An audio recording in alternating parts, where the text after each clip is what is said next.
नमस्कार, आप देख रहे हैं टेक्सटाइल टाइम्स में। हूं आपके साथ डूंगर सिंह सोडा लेकर हाजिर हूं हमारी खास पेशकश कपड़ा कारोबार की बात डूंगर के साथ। आज का मुद्दा है हाल कारोबार। इस मुद्दे को लेकर आज हमारे साथ में नितिन स्पिनर के चेयरमैन RL नवलखा जी ना रतन लाल जी आज हमारे साथ में जुड़े हुए हैं।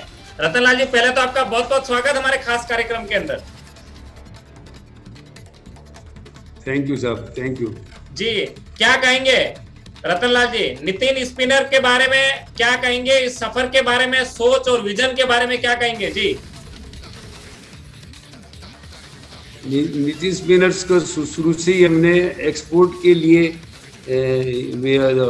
ये किया था और पहले ये एक्सपोर्ट ओरिएंटेड यूनिट थी। 10 साल तक एक्सपोर्ट यूनिट रही हमारी।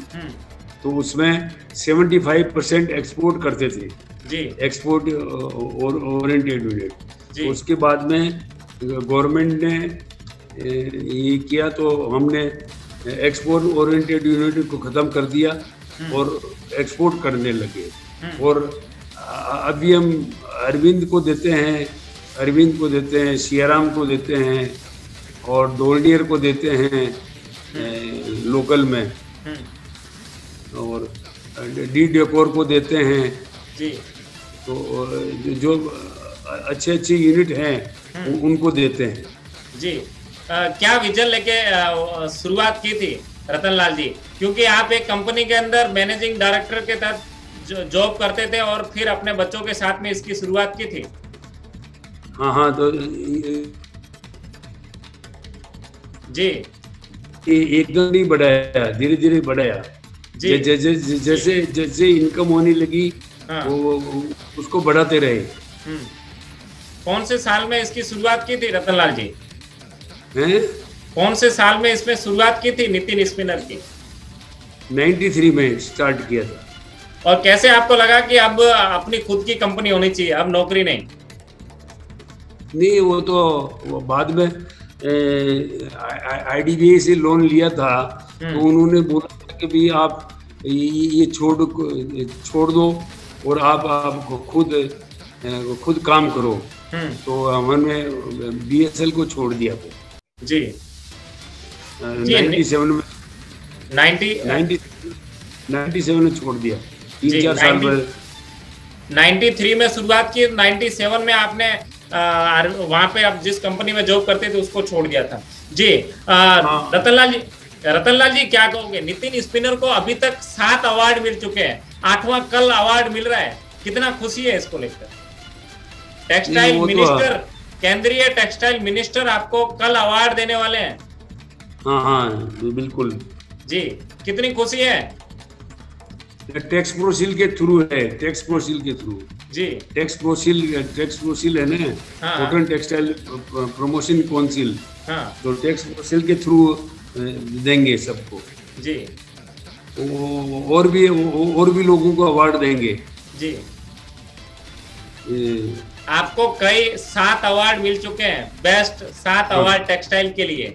बेस्ट मशीनरी की बात हो या बेस्ट यूनिट की बात हो या फिर आपको ISO सर्टिफिकेट, आपकी कंपनी हर चीज में बेस्ट वर्क कर रहे हो भीलवाड़ा के अंदर। और क्वालिटी बनाते हैं हम जी, क्वालिटी बनाते हैं जिससे कि यूरोप के 25 देशों में हम एक्सपोर्ट करते हैं जी। USA में एक्सपोर्ट करते हैं, लैटिन अमेरिका में एक्सपोर्ट करते हैं जी, चाइना को भी करते हैं जी। ये सब जगह करते हैं जी। 60 कंट्री में एक्सपोर्ट करते हैं जी। रतन लाल जी, आपका जो एक्सपोर्ट और डोमेस्टिक का कितना रेशियो है? एक्सपोर्ट कितना होता है और डोमेस्टिक कितना कारोबार है? यहाँ का 70% एक्सपोर्ट जाता है और 30% डोमेस्टिक है जी। बढ़िया। और रतन लाल जी, एक चीज है, जैसे आपने बाहर देश की बात कही, जिस प्रकार यूरोप कंट्री में एक टेक्सटाइल यूनिट को चलाने के लिए 1 आदमी की जरूरत रहती है, वही इंडिया के अंदर उस यूनिट को चलाने के लिए 6 आदमी की जरूरत रहती है। तो आप लोगों ने किस प्रकार अपने यूनिट को पद्धति को अपनाया? वहां से डबल आदमी लगते हैं। जैसे यूरोप में 1 आदमी लगता है तो आपके यहाँ पे 2 आदमी लगते हैं। हाँ, दो लगते हैं। और वही दूसरे यूनिट के अंदर 6 आदमी लगते होंगे। वो 4-5 लगते हैं हमारा भीलवाड़ा में जी। तो क्या आपने अपने नितिन स्पिनर में उसको लिए, जैसे क्योंकि आज दूसरे जो यूनिट वाले हैं वो 4 आदमी 5 आदमी में काम चला रहे हैं और आप वही 2 आदमी में काम कर रहे हैं, तो कौन सी पद्धति को आपने अपनाया? नहीं, हमने ऑटोमेटिक प्लांट लगाए हैं, ऑटोमेटिक प्लांट लगाए हैं जिससे आदमी कम लगते हैं, और बाकी दूसरे लोगों ने ऑटोमेटिक प्लांट नहीं लगाए हैं इसलिए ज्यादा लगते हैं जी। और दूसरी बात रतनलाल जी, आज इंडिया में, क्योंकि अभी अपने को पूरे देश में, दुनिया में अपने को अभी पहचान बनानी है। अभी तो टेक्सटाइल अपने यदि बात करें दूसरे कंट्रियों के सामने, बांग्लादेश हो या चाइना हो, उसके सामने अभी अपने कुछ भी नहीं है। यदि अभी भी अपने को पूरे देश में, दुनिया में अपने को अलग पहचान बनानी है तो अभी और इंडिया को एक्सपोर्ट पर बढ़ावा देना पड़ेगा, और उसके लिए यहाँ इंडिया में जरूरत है स्किल डेवलपमेंट की, स्किल लेबर की, टेक्सटाइल यूनिवर्सिटी की। तो उसके लिए सरकार आपको कितना कुछ सहयोग कर रही है? जी, स्किल डेवलपमेंट में कर रही है।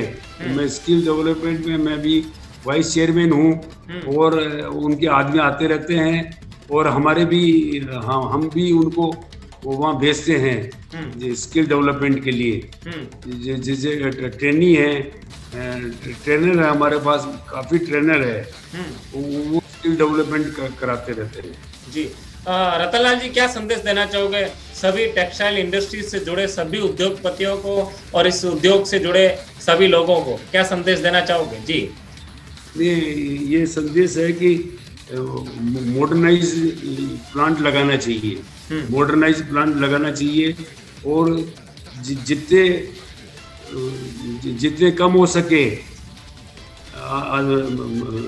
जितने कम हो सके आदमी कम करने चाहिए, क्योंकि ज़्यादा आदमी आने से बहुत प्रॉब्लम आती है, क्योंकि छुट्टी चले जाते हैं फिर बंद हो जाते हैं, इसलिए जी कम से कम आदमी चाहिए जी।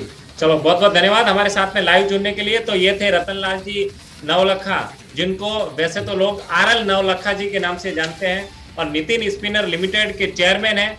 आप हमारे साथ में जुड़े, इसके लिए बहुत बहुत धन्यवाद। इन्होंने संदेश दिया कि आप अपने प्लांट को मोनेटाइज प्लांट लगाना चाहिए, जिससे लेबर कम लगे और आपका व्यापार, अपना कारोबार बहुत अच्छे से चल सके। चलो, आपका बहुत बहुत धन्यवाद हमारे साथ में लाइव जुड़ने के लिए।